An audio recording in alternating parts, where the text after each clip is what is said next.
Welcome back to another story on Infidelity Tales Lab. Before we begin, tell us, where in the world are you watching from? Now, let's dive into today's story. Chapter 1.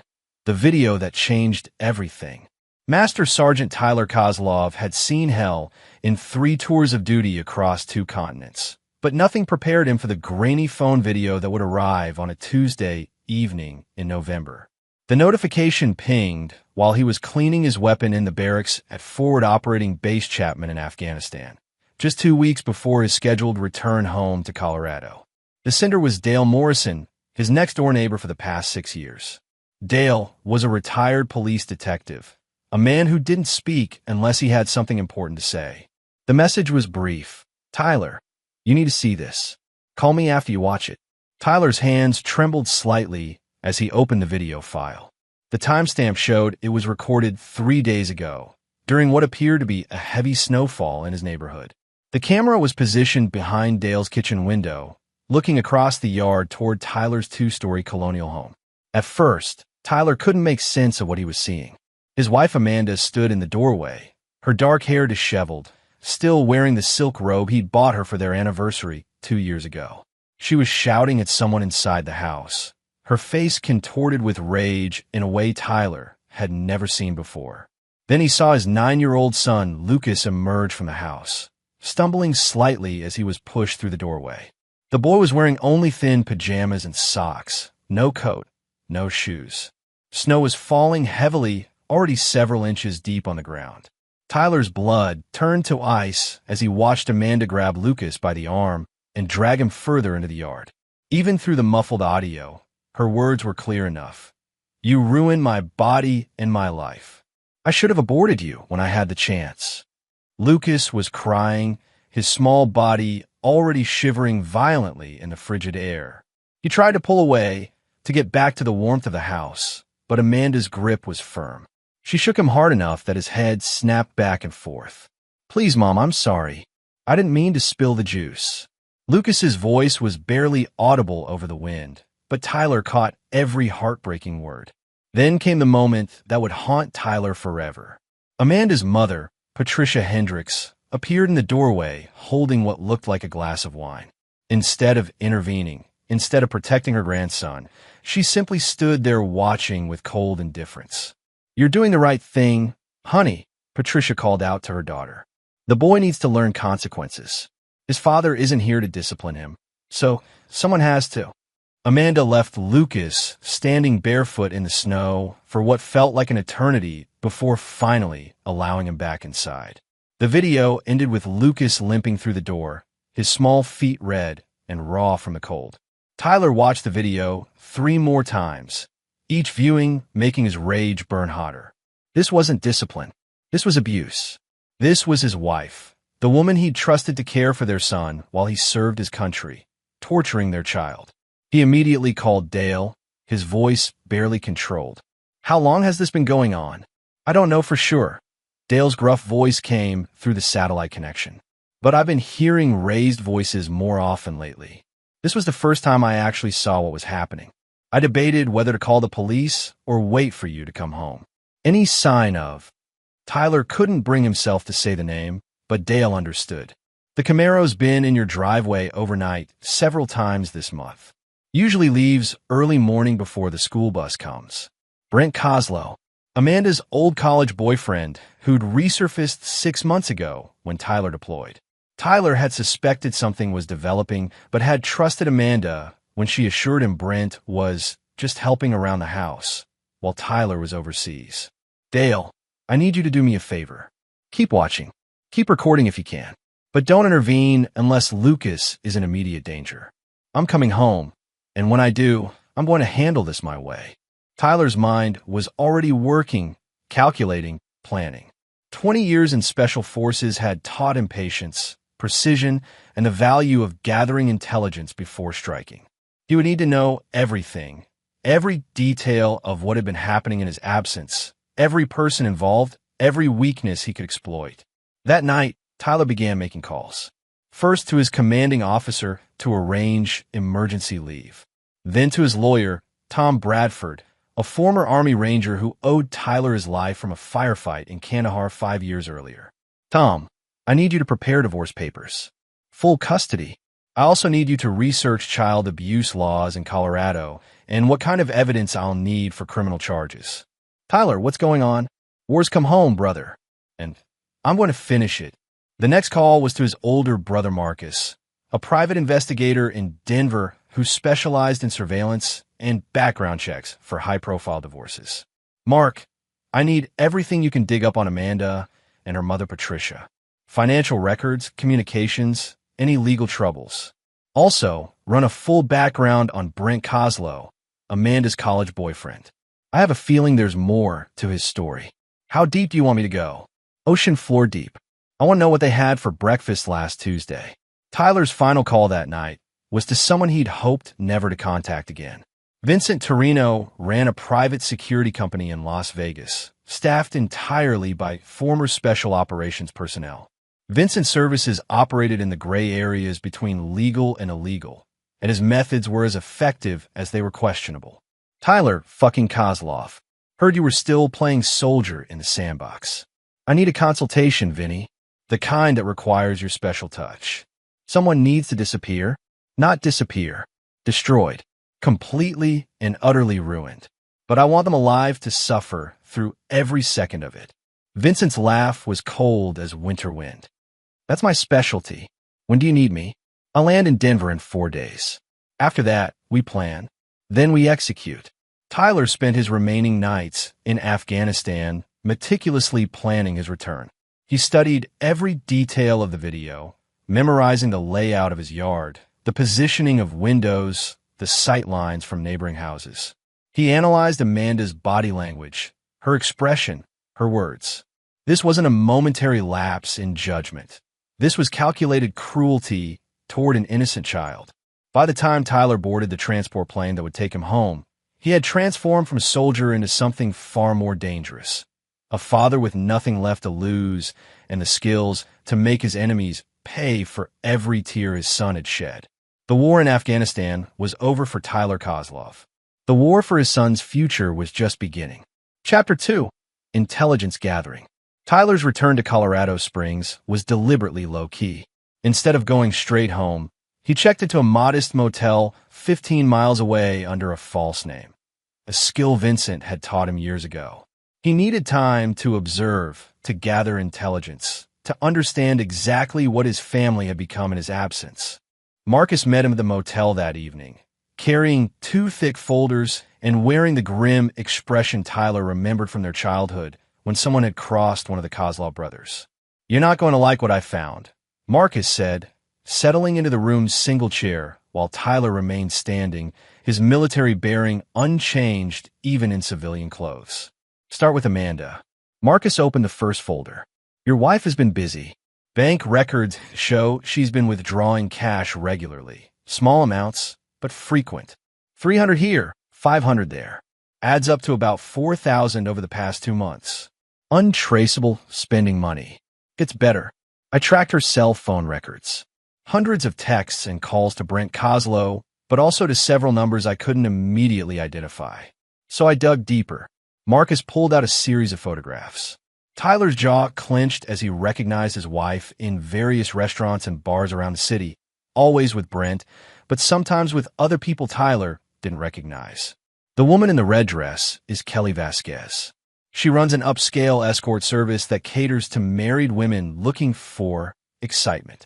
The man in the expensive suit is Dr. Richard Frost, a plastic surgeon who's been sued twice for performing procedures without proper consent. Tyler studied the photos. Amanda looked different, thinner, her clothes more revealing, her smile artificial. She's planning something. There's more. I found out why Patricia's been so supportive of Amanda's behavior. Your mother-in-law has a gambling problem. Bad one. She owes $43,000 to some very unpleasant people in Las Vegas. Guess who's been making payments on that debt? Brent. Every month like clockwork. But here's the interesting part. Brent doesn't have that kind of money. At least, not from any legitimate source I can trace. Marcus opened the second folder, revealing surveillance photos of Brent Coslow. Tyler barely recognized the man Amanda had dated briefly in college. Brent had always been soft, unremarkable. The man in these photos was different. Expensive clothes, expensive car, expensive watch. Brent's been living well above his means for someone who supposedly works as a freelance marketing consultant. No legitimate business licenses, no major clients I can identify, but plenty of cash flow. Vincent's people did some digging on the Vegas end. Tyler's phone buzzed with a text from Vincent. Your boy Brent's been running a sophisticated catfishing operation. Targets military wives, builds emotional connections while their husbands are deployed, then blackmails them with intimate photos and videos. Very profitable. The pieces were falling into place. Tyler could see the full picture now. Amanda hadn't just fallen for an old flame. She'd been targeted, manipulated, and was now trapped in Brent's web. But instead of being a victim, she'd chosen to become a willing participant, even at the cost of abusing their son. There's one more thing, Marcus said quietly. I found records of Amanda visiting Dr. Frost's office 6 times in the past month. She's scheduled for a procedure next week, something called reconstructive surgery. The consultation notes mention restoring pre-pregnancy condition. Tyler's hands clenched into fists. The implication was clear. Amanda was planning to erase all physical evidence of Lucas's birth, as if their son had never existed. That evening, Tyler conducted his own surveillance.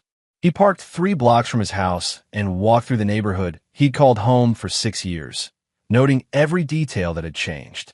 Dale Morrison spotted him first, crossing the street with the purposeful stride of a man who'd been waiting for this moment. Tyler, damn glad you're back. How's Lucas? Dale's weathered face darkened. Quiet. Too quiet for a 9-year-old boy. He gets off the school bus, goes straight inside. Doesn't come out to play anymore. Haven't seen him smile once since you left. Anyone else seen what's happening? A couple of the neighbors have noticed things, but nobody wants to get involved. The Hendersons moved out last month, said they couldn't stand listening to the shouting anymore. Tyler spent 2 hours walking the perimeter of his property, identifying sight lines, escape routes, and potential surveillance positions. His house, once a symbol of the American dream he'd fought to protect, now felt like enemy territory. At midnight, Tyler was positioned in the tree line behind his house when Brent's red Camaro pulled into the driveway. Tyler watched through night vision binoculars as his wife ran out to greet her lover, throwing herself into his arms with an enthusiasm she'd never shown Tyler. They disappeared inside, and Tyler fought every instinct telling him to storm in and end this immediately. But patience was a weapon, and Tyler had learned to wield it with surgical precision. An hour later, Tyler's phone vibrated with a message from Dale. Boys crying again. 3rd night this week. Through his binoculars, Tyler could see Lucas's bedroom window on the 2nd floor. A faint light was visible, probably his son hiding under the covers with a flashlight, trying to find comfort in books while his mother entertained her lover downstairs. Tyler made a decision that would haunt him forever. He climbed the old oak tree that bordered his property and positioned himself outside Lucas's window. The boy was indeed reading under the covers, but Tyler could see the tear stains on his cheeks, the way his small body flinched at every sound from below. Tyler tapped gently on the window. Lucas looked up, terrified at first, then his eyes widened in disbelief. "Daddy," he whispered. Tyler held a finger to his lips, then pointed to the window latch. Lucas understood immediately, quietly opening the window, just enough for them to whisper. "I'm here, buddy. Daddy's home. But Mom said you weren't coming back for weeks." She said. Lucas's voice broke. "She said you might not come back at all. I'm here now, and I'm never leaving you again. But I need you to be brave for a little while longer. Can you do that for me?" Lucas nodded solemnly, far too mature for his 9 years. "I need you to pretend you never saw me tonight. Don't tell anyone. And if anyone hurts you again, you have this." Tyler handed Lucas a small device through the window. "It's a panic button.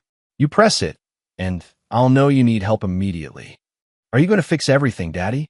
Tyler looked into his son's eyes that had seen too much, suffered too much in his absence. "Yes, son. Daddy's going to fix everything." The next morning, Tyler returned to his surveillance position just as the school bus arrived. He watched Lucas walk to the curb, his backpack heavy, his shoulders slumped. The boy looked back at the house once before boarding the bus, and Tyler saw something in his son's expression that crystallized his resolve. Hope. Lucas believed his father would save him, and Tyler would burn down the world before he'd let that belief prove false. That afternoon, Tyler met with Vincent Torino at a discreet restaurant in downtown Denver. Vincent looked exactly as Tyler remembered. Expensive suit, predatory smile, eyes that had seen too much violence to ever be completely civilized. "So what's the play?" Vincent asked after Tyler laid out the situation. "I want them destroyed. Not killed, that's too easy. I want them to live with the consequences of what they've done. I want them to understand that crossing Tyler Kozlov was the worst mistake of their pathetic lives. Brent's the easier target. His whole operation depends on staying under the radar. A few strategic moves, and I can have the FBI crawling up his ass by Friday." "No, too quick. I want something more personal." Vincent's grin widened. "You always were a vindictive bastard. I like it. What about the wife? Amanda chose her side when she put her hands on my son. She's going to learn that some choices have permanent consequences. And the mother-in-law?" Tyler's expression went completely cold. "Patricia Hendricks handed her daughter a drink and told her she was doing the right thing while my son stood barefoot in the snow. She's going to pay for every second of his suffering." Vincent leaned back in his chair, studying Tyler like a chess player contemplating his next move. "This is going to be expensive. And messy. I don't care about expensive. As for messy," Tyler's smile was winter cold. "They started this war when they hurt my boy. I'm just going to finish it." Chapter 3. The Trap Begins. Lucas was the key to everything. Tyler realized that any plan for revenge had to begin with getting his son to safety, both physical and legal. The boy was the only innocent in this mess, and Tyler would not allow his quest for justice to cause Lucas any more pain. Tyler spent the next week conducting careful surveillance while maintaining the fiction that he was still in Afghanistan. Amanda had no idea he was home, which gave him the perfect opportunity to document her behavior and build an airtight case for full custody. Working with Marcus and a team of private investigators, Tyler gathered evidence methodically. Hidden cameras captured Amanda's verbal abuse, her neglect, and her increasingly erratic behavior as she spiraled deeper into Brent's web of manipulation. The evidence was damning. Amanda leaving Lucas alone for hours while she met with Brent, screaming at the boy for minor infractions, and worst of all, threatening him when he asked when his father was coming home. But Tyler needed more than evidence of abuse. He needed Amanda to reveal her true intentions, to expose the depth of her betrayal in a way that would strip away any sympathy a family court judge might have for her.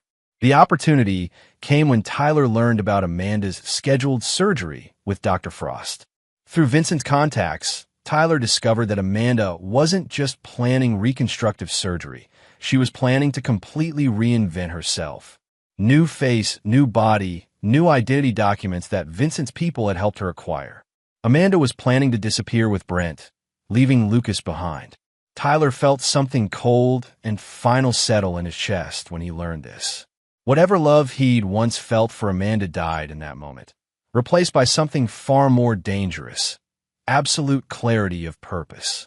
The trap Tyler designed was elegant in its simplicity. Using his connections in military intelligence, Tyler created a false identity as a wealthy defense contractor looking to relocate his family to a small town where Brent could start fresh with his new consulting business. Vincent's people made contact with Brent through intermediaries, dangling the promise of a $2 million contract for marketing services. Brent took the bait immediately. His greed, combined with his arrogance, made him the perfect mark. Within days, he was planning to move Amanda and himself to Montana, where their new life would begin just as soon as Amanda's surgery was complete. But Tyler had no intention of letting them leave Colorado. Instead, he would use their escape plan to expose them publicly and ensure they face consequences for every crime they'd committed. The first phase of Tyler's revenge began on a Tuesday morning when Lucas was safely at school. Tyler, using his false identity, arranged to meet Brent at an upscale restaurant to discuss the Montana opportunity. Unknown to Brent, every word would be recorded, and several of Vincent's people would be positioned throughout the restaurant to ensure nothing went wrong. Brent arrived exactly on time, dressed in an expensive suit that Tyler now knew was purchased with money stolen from military wives. Tyler barely contained his rage as he shook hands with the man who had destroyed his family. "Mr. Davidson," Brent said, using Tyler's false name. "I have to say, your offer sounds too good to be true." "Good things come to those who position themselves correctly," Tyler replied, studying Brent's body language.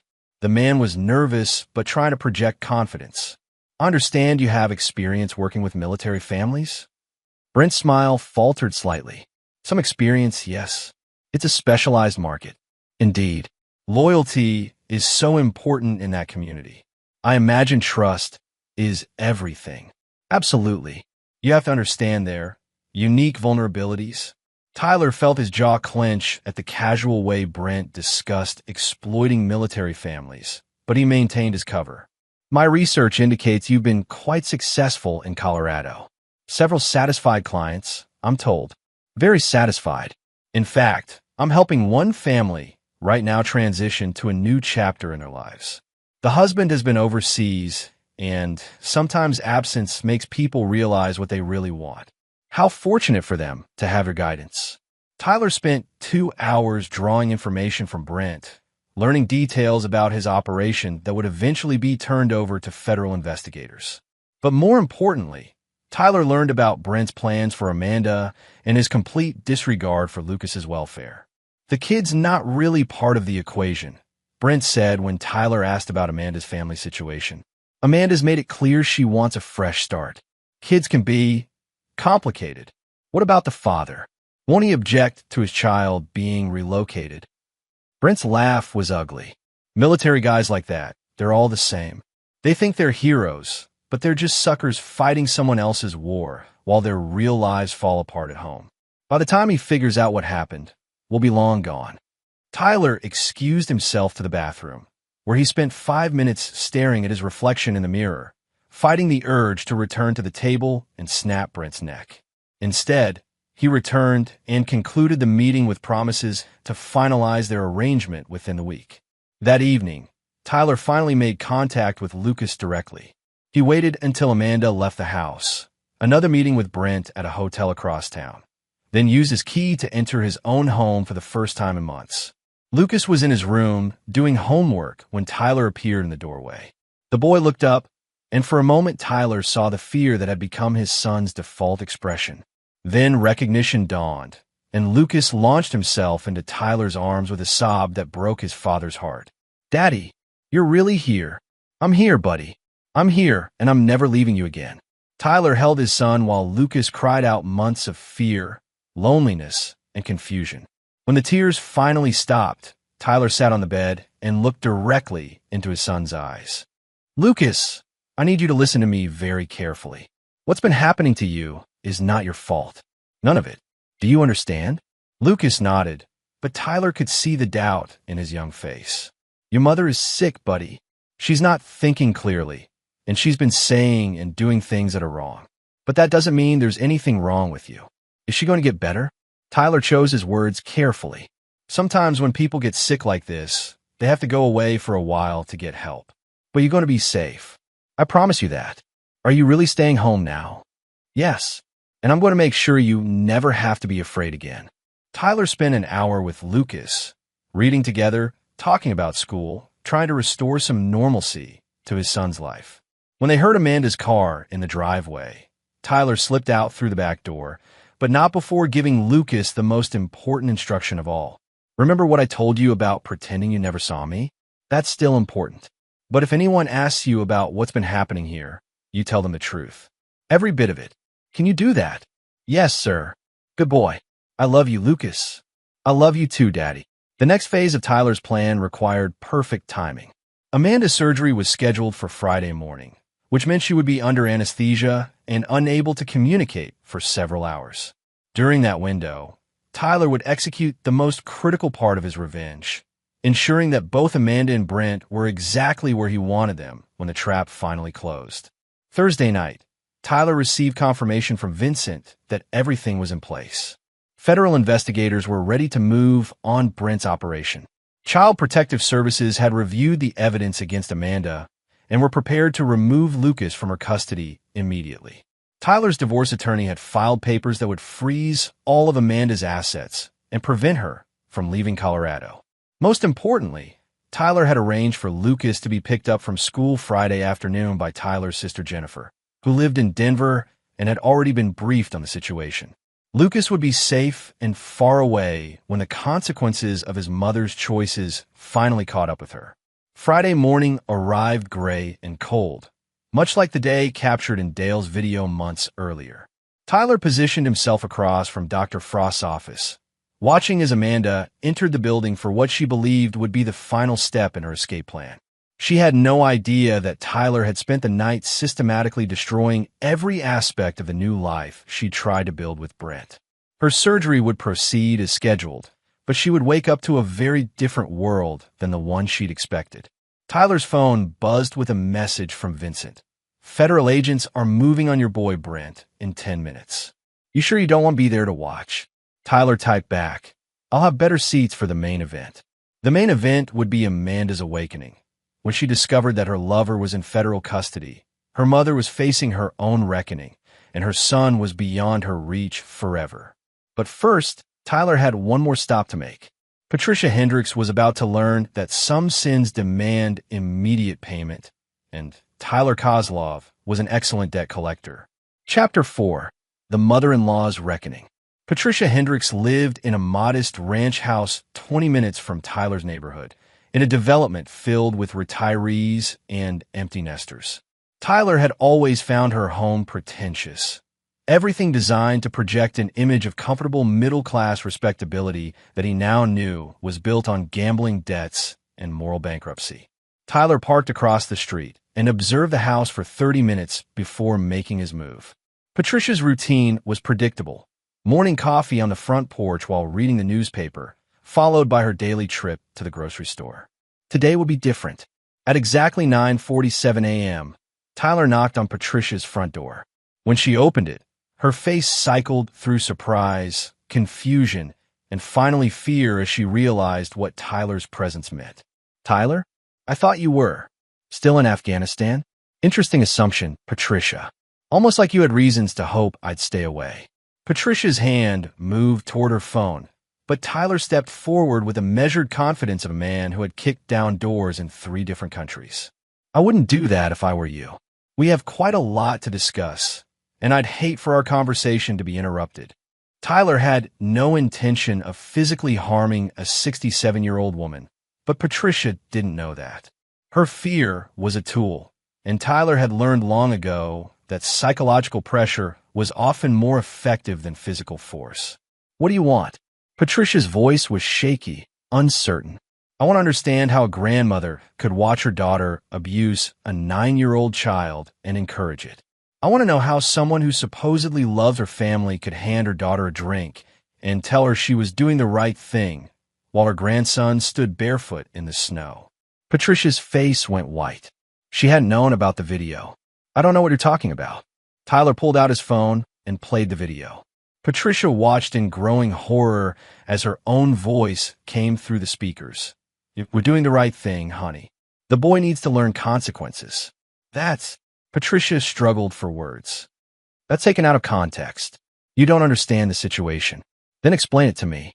Explain how watching a child being abused is ever the right thing. Patricia sank into a chair, her composure cracking. Lucas has been difficult lately, acting out, defying Amanda. She's been under so much stress with you gone, trying to manage everything alone. Difficult how? What terrible crimes did my 9-year-old son commit that justified dragging him barefoot into the snow? He spilled juice on some important papers.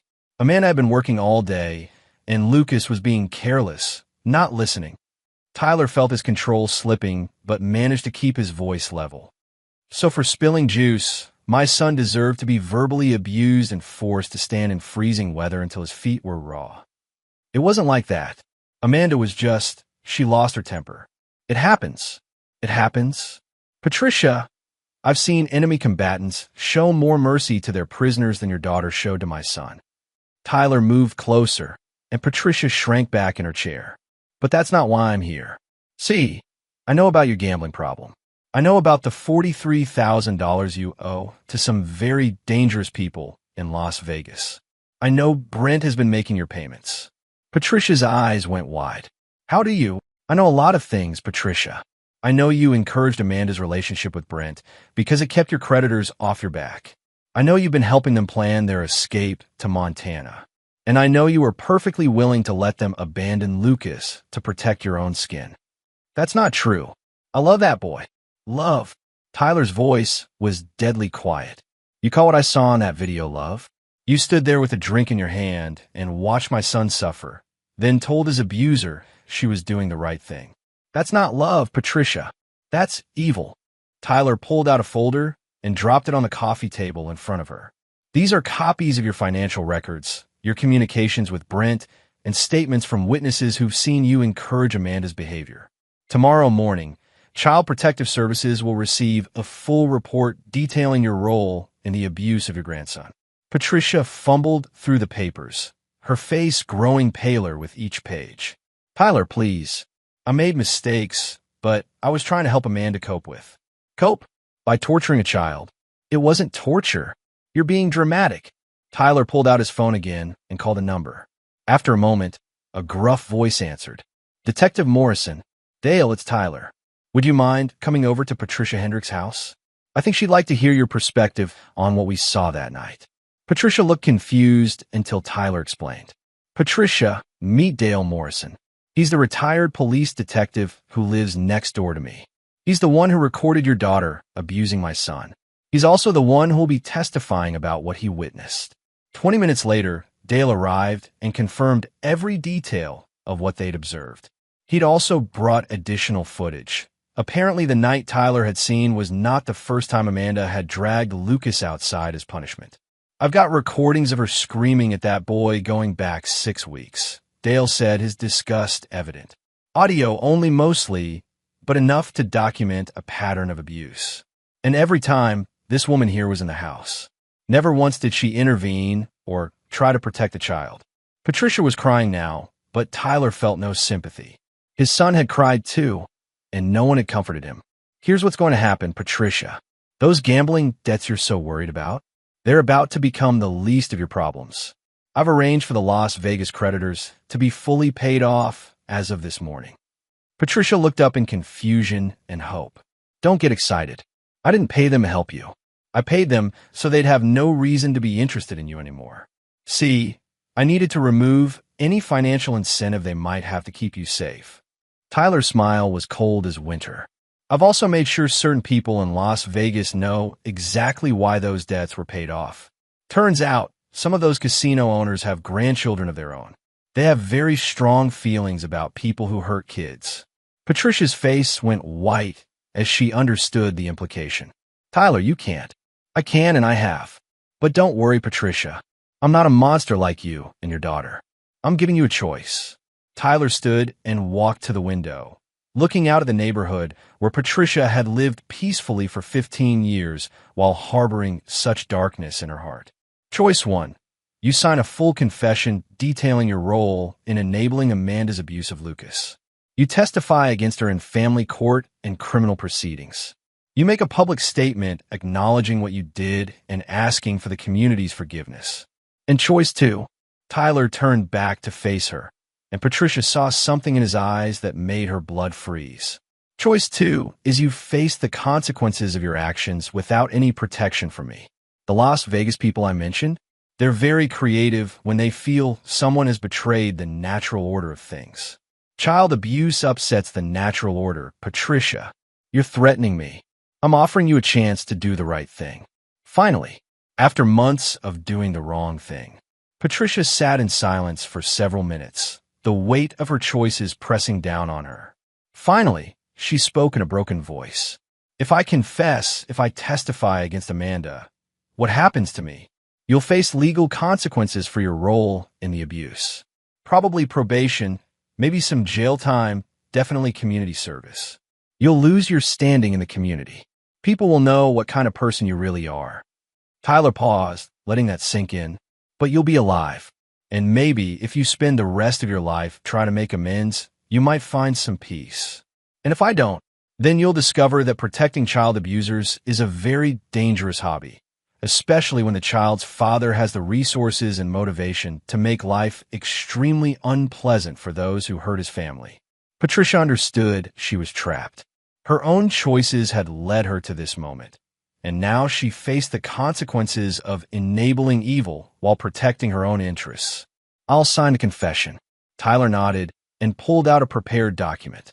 As Patricia read through her own crimes detailed in legal language, Tyler felt a satisfaction that was cold and complete.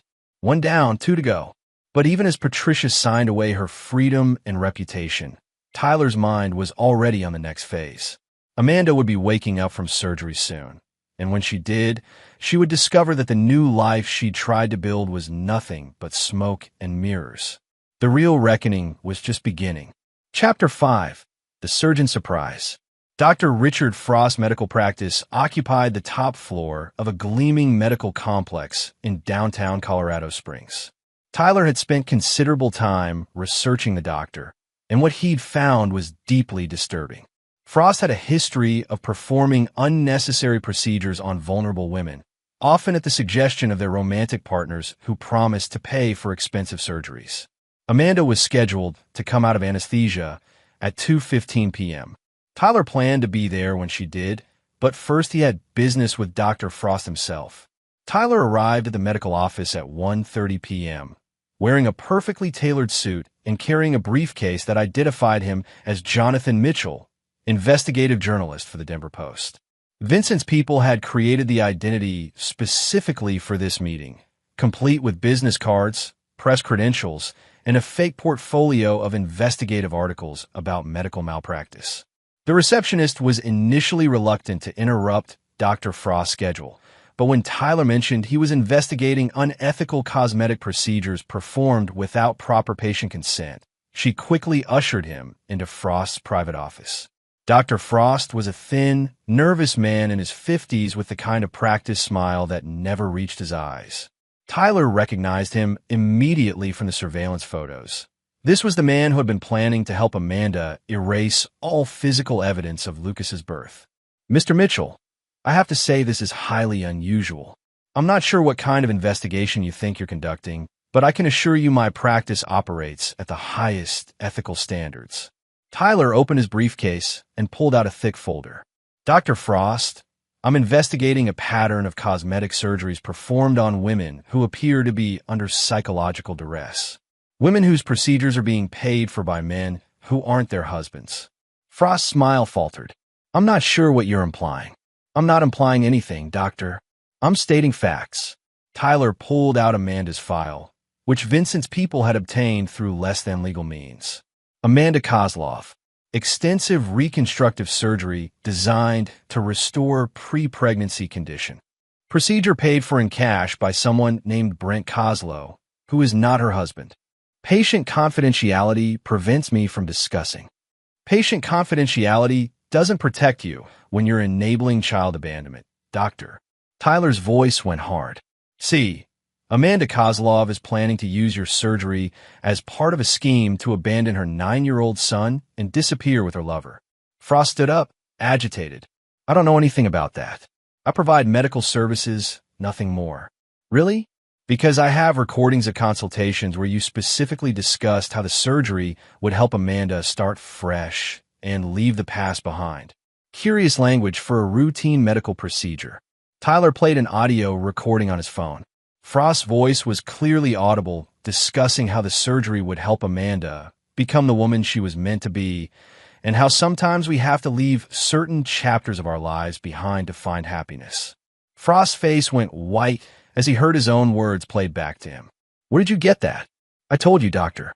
I'm an investigative journalist. It's amazing what people will say when they think they're safe." Tyler leaned forward. "But here's the really interesting part. I know about your other patients, too. Melissa Crawford, whose husband was deployed in Iraq when you performed surgery she never requested. Jennifer Walsh, who came to you for a consultation and left with procedures she couldn't afford, paid for by a man who'd been manipulating her online." Tyler pulled out more files, each one documenting cases where Dr. Frost had performed surgeries on women who appear to be under psychological manipulation. I'm thinking there's a pattern here, Doctor. A very ugly pattern. Dr. Frost sank back into his chair, his confident demeanor cracking. You don't understand. These women came to me asking for help. I provided medical services. Help? Or did you provide a way for predators to erase evidence of their victims' previous lives? Did you provide a way for women to abandon their children and disappear? I never. I didn't ask what they planned to do after the surgery. You didn't ask because you didn't want to know, because knowing would have made you complicit in something even you couldn't rationalize. Tyler stood and walked to the window overlooking the parking lot. Amanda's car was just pulling in for her post-surgery follow-up appointment. Dr. Frost, I want you to know that Amanda Kozlov's husband is Master Sergeant Tyler Kozlov, currently on emergency leave from Afghanistan. He's a decorated Special Forces operator who spent the last 20 years defending this country. Tyler turned back to face the doctor. He has no idea his wife was planning to abandon their son and disappear. But he's about to find out because I'm going to tell him. And then I'm going to ask him what he thinks should happen to the people who helped his wife plan to abandon his child. Frost was sweating now. What do you want from me? I want you to call Amanda Kozlov and tell her that her surgery was unsuccessful. Tell her there were complications, that you need to keep her under observation for several more hours. I can't do that. It would be lying to a patient. Doctor, Amanda Kozlov is planning to use your surgery to abandon her 9-year-old son. She's planning to disappear and leave that child wondering why his mother stopped loving him. If you think lying to her is worse than enabling child abandonment, then you're an even more despicable human being than I thought. Tyler pulled out his phone and showed Frost the video of Amanda abusing Lucas. The doctor watched in horrified silence as Amanda dragged her son barefoot into the snow. That's the woman you helped, Doctor. That's the mother who is so eager to start fresh that she was willing to torture her own child. Frost stared at the video, his face pale and sick. I didn't know. You didn't want to know. But now you do, and you have a choice. You can continue enabling child abuse, or you can do the right thing. Dr. Frost reached for his phone with a trembling hand. What exactly do you want me to tell her? Tell her the truth. Tell her that her surgery was designed to help her abandon her son, and that you can't be part of that anymore. Tell her that the police are on their way to arrest her for child abuse. Are they? Tyler smiled grimly. They will be, right after you make that call. 20 minutes later, Tyler sat in his car in the medical complex parking lot, watching as 2 Colorado Springs police officers escorted a bandaged and confused Amanda from Dr. Frost's office to a waiting patrol car. Her charges would include child abuse, child endangerment, and conspiracy to commit kidnapping. But Tyler wasn't done yet. Amanda's arrest was just the beginning. He still had to face Brent Kozlow, the man who had orchestrated this entire nightmare. And unlike Amanda and her mother, Brent would receive no mercy, no chance for redemption. Some sins were unforgivable, and Tyler Kozlov never forgot a debt. Chapter 6, The Lover's Downfall.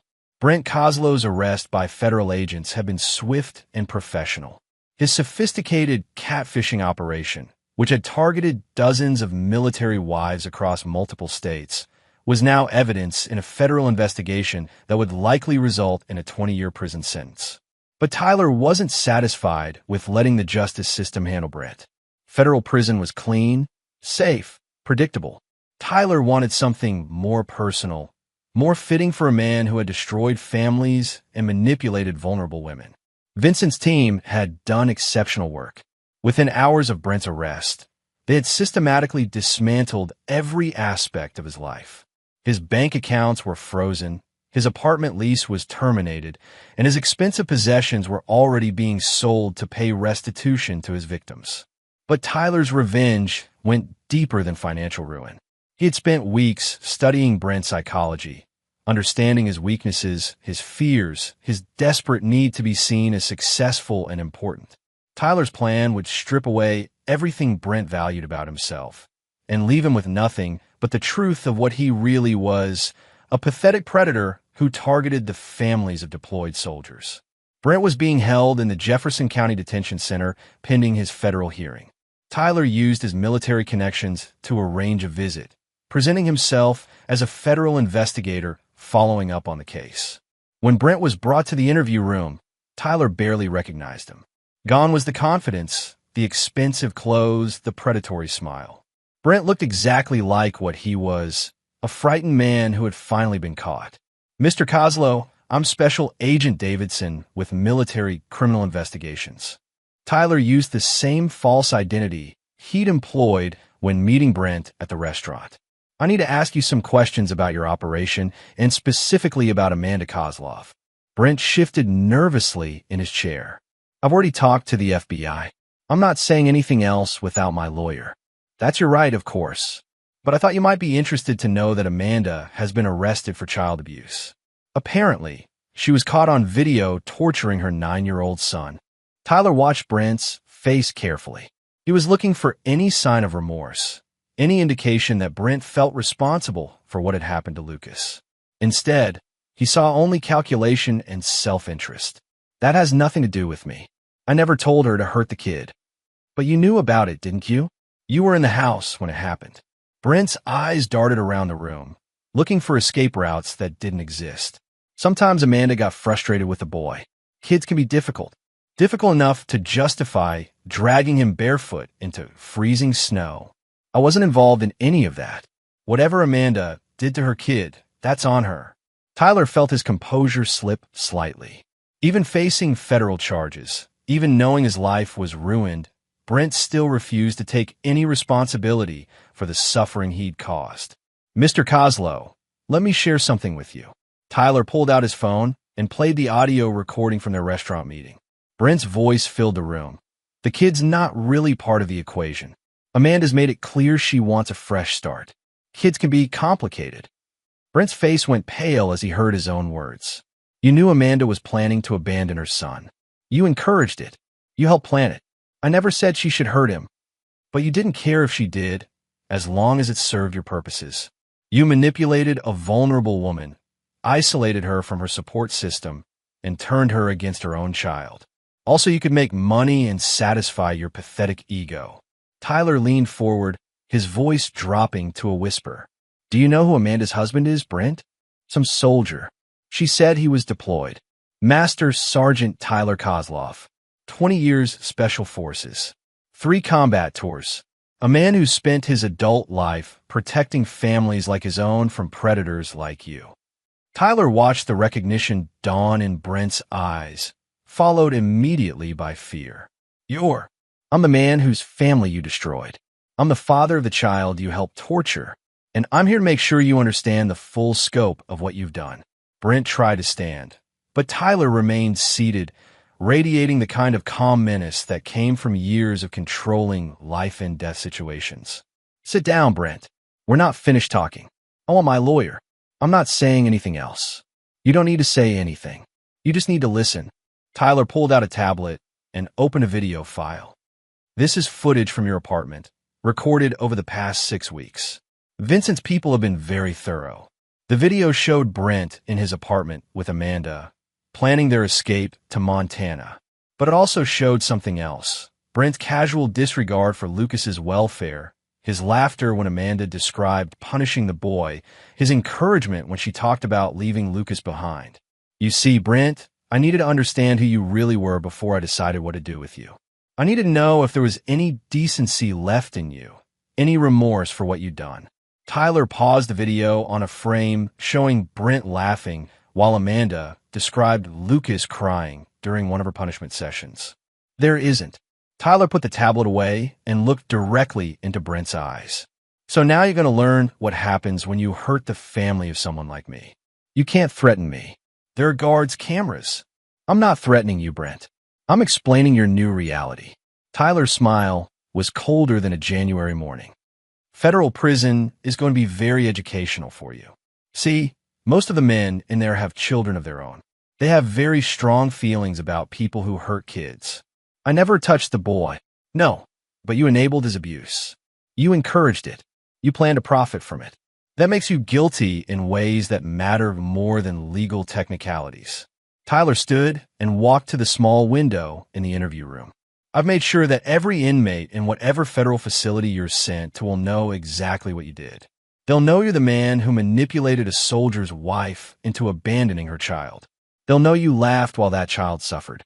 Brent's breathing was becoming rapid and shallow. You can't do that.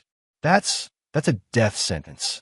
Maybe, or maybe you will just spend the next 20 years learning what it feels like to be powerless and afraid. Maybe you'll experience a fraction of what my son felt every day while you were destroying his family. Tyler returned to his seat and leaned forward. But here's the truly beautiful part, Brent. Even if you survive prison, even if you somehow make it through your sentence, your life is still over. I've made sure that everyone in your hometown knows what you did.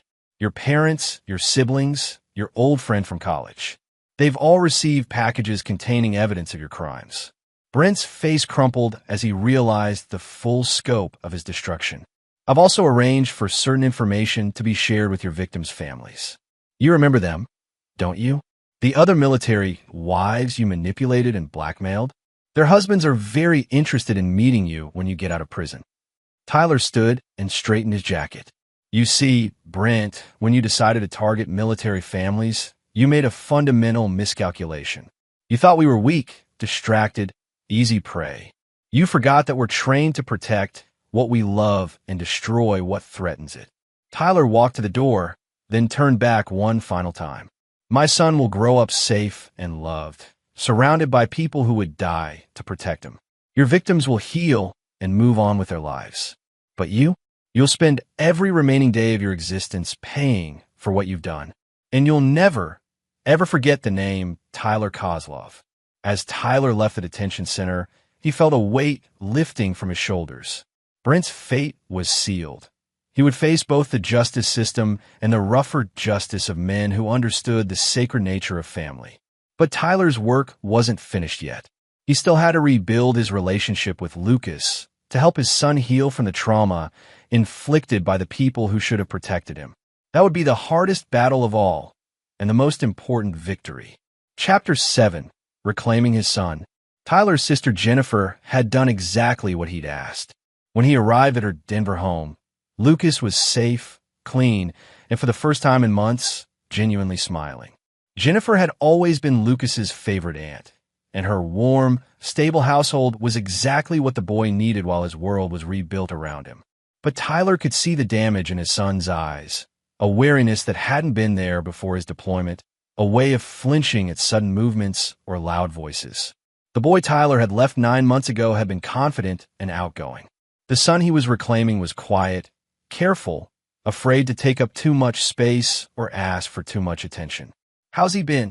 Tyler asked Jennifer privately while Lucas played with his cousins in the backyard. "Better each day, but still fragile. He asks about Amanda constantly. He's confused why his mother isn't coming to see him. And he's terrified that you're going to leave again." Tyler watched his son through the window, noting how Lucas kept glancing back at the house, making sure Tyler was still there. "What have you told him about Amanda?" "The truth, age-appropriately. That his mother is sick and has done some things that hurt him, and that she needs to get better before she can see him again." "I haven't told him she might never get better." Tyler nodded.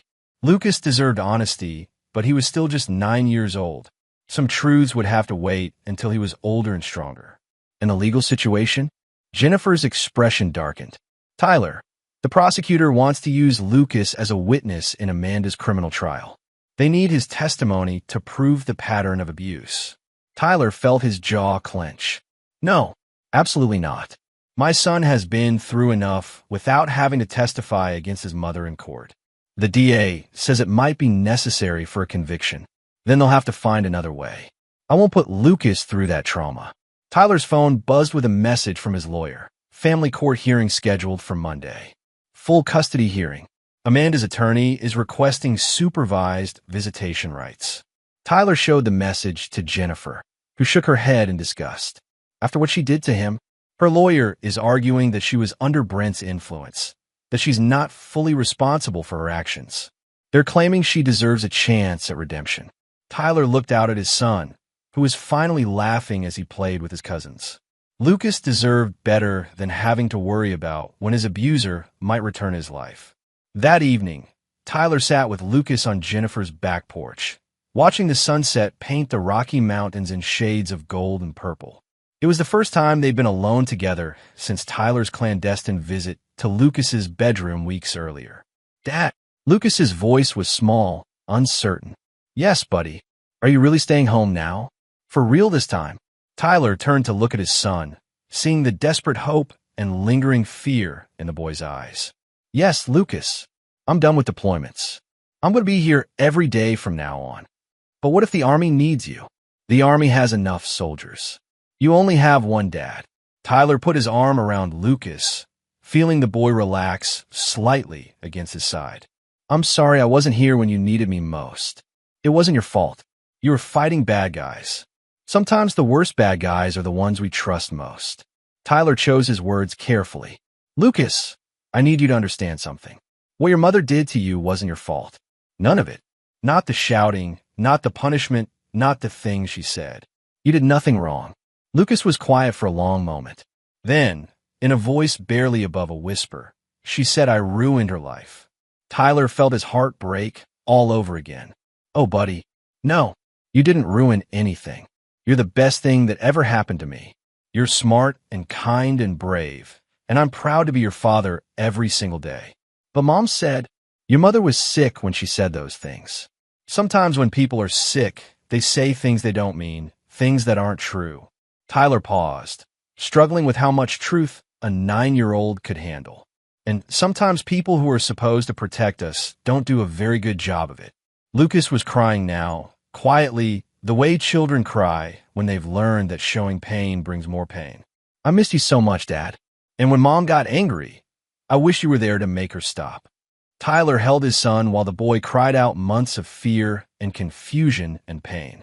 This was the real crime. Not just the physical abuse, but the theft of Lucas's innocence, his trust, his belief that the world was a safe place where parents protected their children. "I'm here now, Lucas, and I promise you, nobody will ever hurt you like that again. Not while I'm alive." "What about Mom? Is she coming home?" This was the conversation Tyler had been dreading. Lucas needed to know the truth, but he also needed to feel safe and loved. "Lucas, your mother did some things that were very wrong. She hurt you, and that's not okay. So she's going to have to go away for a while and get help." "For how long?" "I don't know, buddy. Maybe a very long time." Lucas absorbed this in the way children do, accepting information they don't fully understand because the adult they trust is explaining it to them. "Will you get in trouble for taking me away from her?" "No, son. It's my job to protect you. That's what fathers do." Over the following days, Tyler began the delicate process of rebuilding his relationship with his son while also preparing for the legal battles ahead.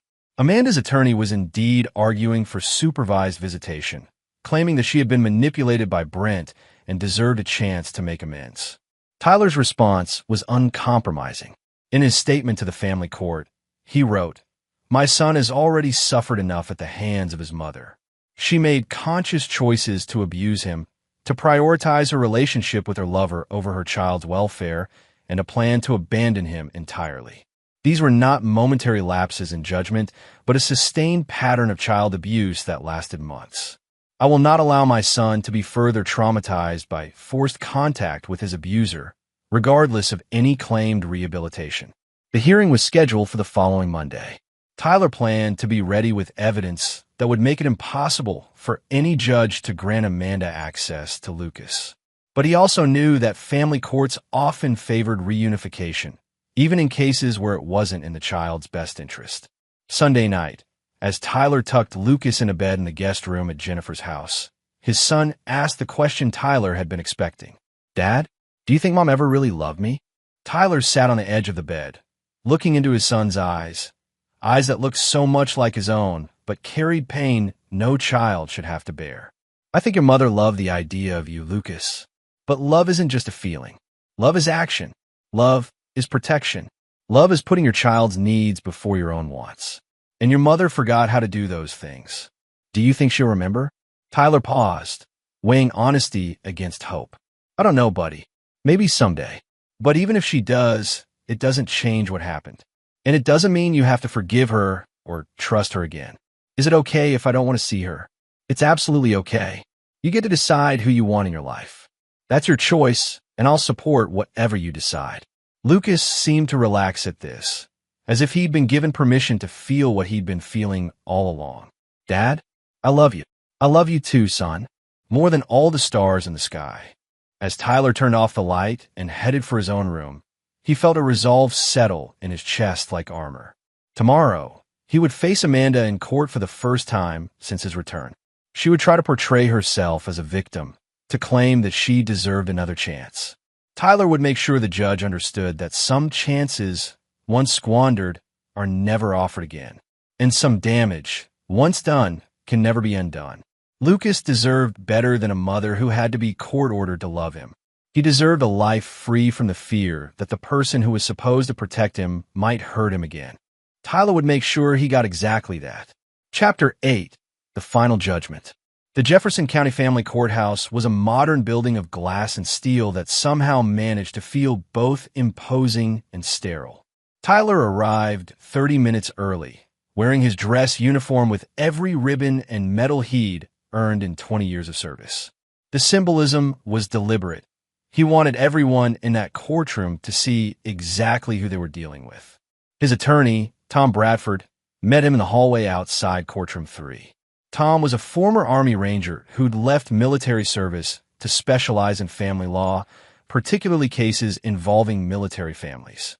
He understood the unique challenges soldiers faced and the predators who targeted their families. "How are you holding up?" Tom asked. "I'm ready. Is Lucas safe at Jennifer's house?"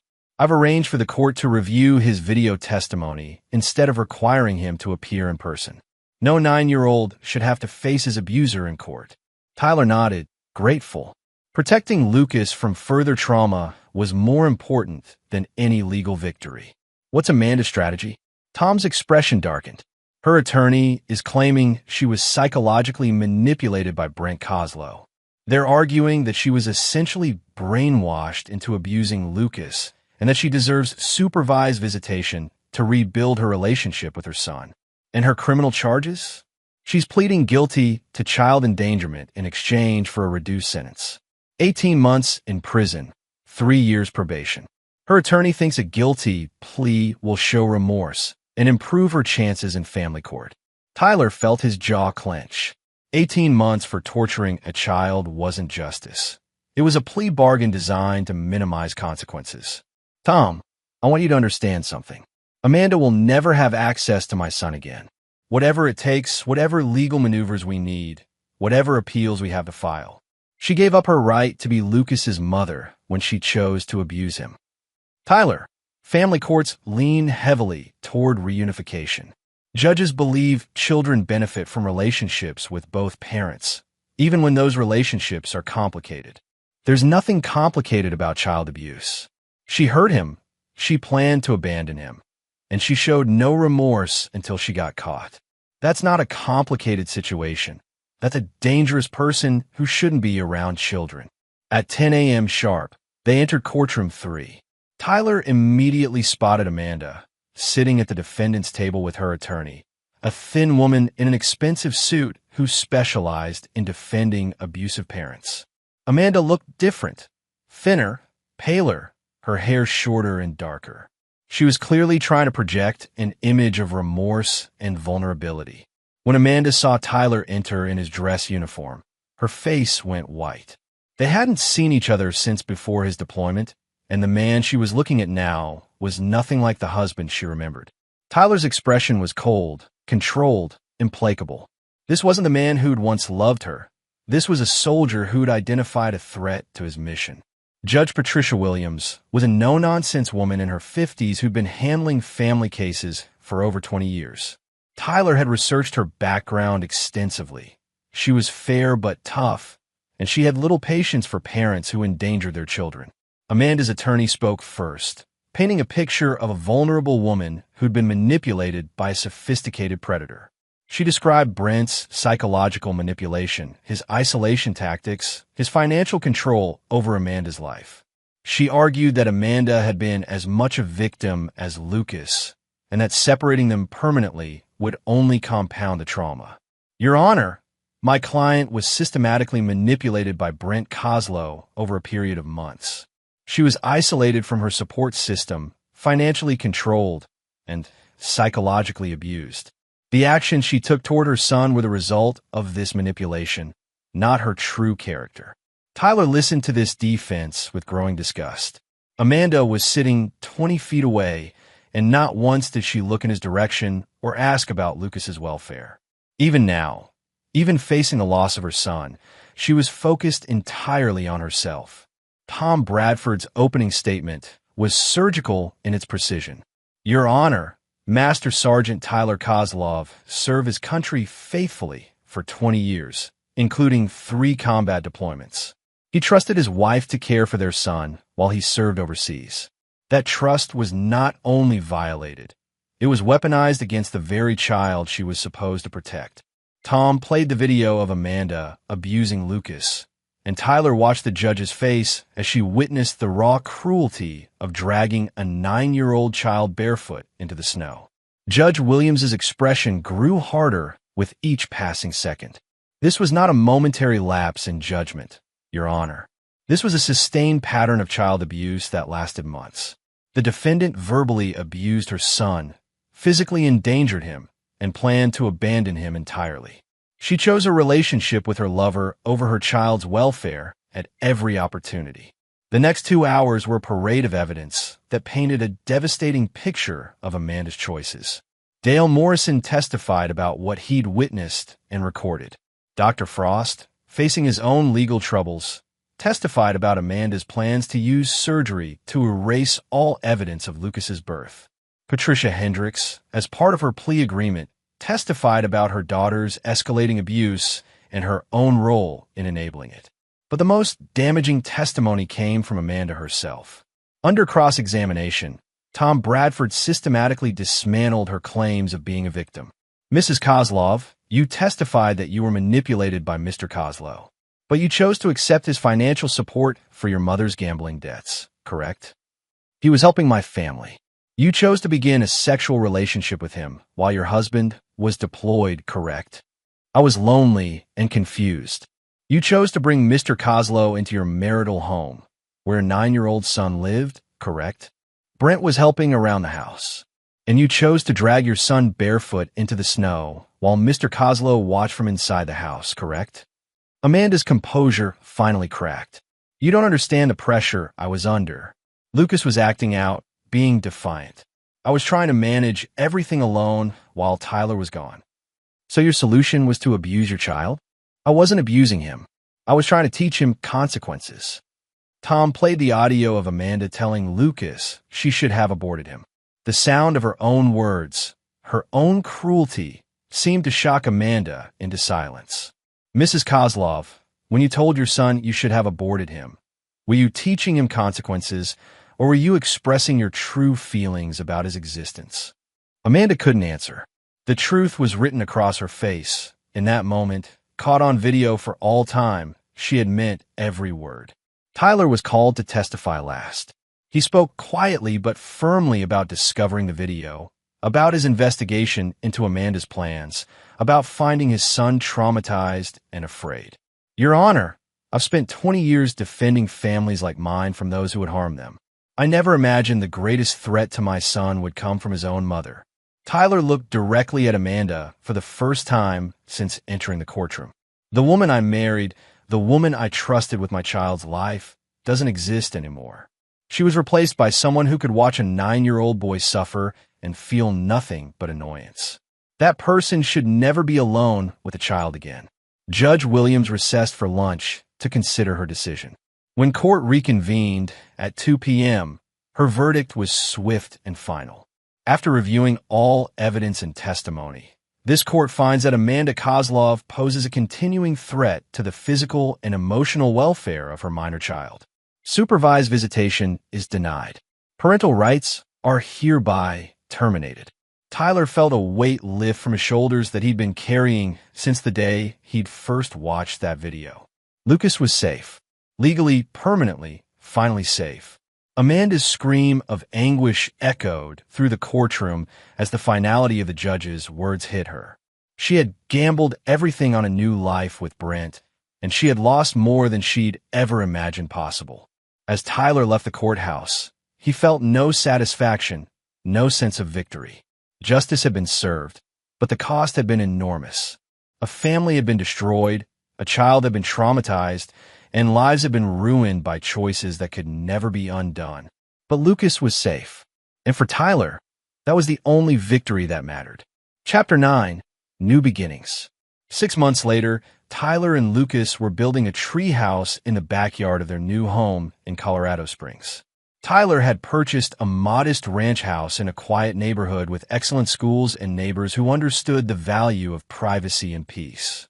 Lucas was different now, older in some ways, but slowly rediscovering the joy and confidence that had been stolen from him. He laughed more often, asked questions without fear, and had stopped flinching when adults raised their voices. The healing was slow but steady, guided by a skilled child psychologist who specialized in trauma recovery. "Dad, do you think the roof is strong enough?" Lucas asked, examining Tyler's handiwork with the serious expression he'd developed when concentrating on important matters. "Let's find out." Tyler climbed up and tested the structure, bouncing slightly on the wooden platform. "Feels solid to me. What do you think?" Lucas climbed up to join his father, his movements more confident than they'd been months earlier. From their perch 12 feet off the ground, they could see most of their neighborhood and the mountains beyond. "I like it up here," Lucas said. "It feels safe." Tyler understood what his son meant. Height meant visibility, control, the ability to see potential threats approaching. It was a warrior's instinct, and Tyler felt a mix of pride and sadness that his 9-year-old son had already learned such lessons. "It's your space, buddy. Nobody can come up here unless you invite them."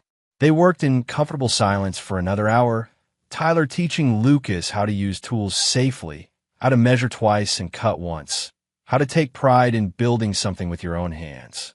These were lessons Tyler's own father had taught him decades earlier, and passing them on to Lucas felt like completing a circle. Tyler's phone buzzed with a text from Jennifer. "Dinner at my house Sunday?" The kids missed their cousin. "Aunt Jennifer wants to know if we want to have dinner at her house Sunday," Tyler told Lucas. "Can we? I miss playing with Tommy and Sarah." "Of course. Family dinner sounds perfect." Lucas smiled, and Tyler marveled at how much more frequent those smiles had become. His son was healing, slowly but surely, from wounds that should never have been inflicted. That evening, after Lucas had gone to bed, Tyler sat on his back porch with a beer and reviewed the latest updates from Tom Bradford. Amanda had been released from prison after serving 14 months of her 18-month sentence. She'd immediately violated her probation by attempting to contact Lucas at school and was now facing additional charges.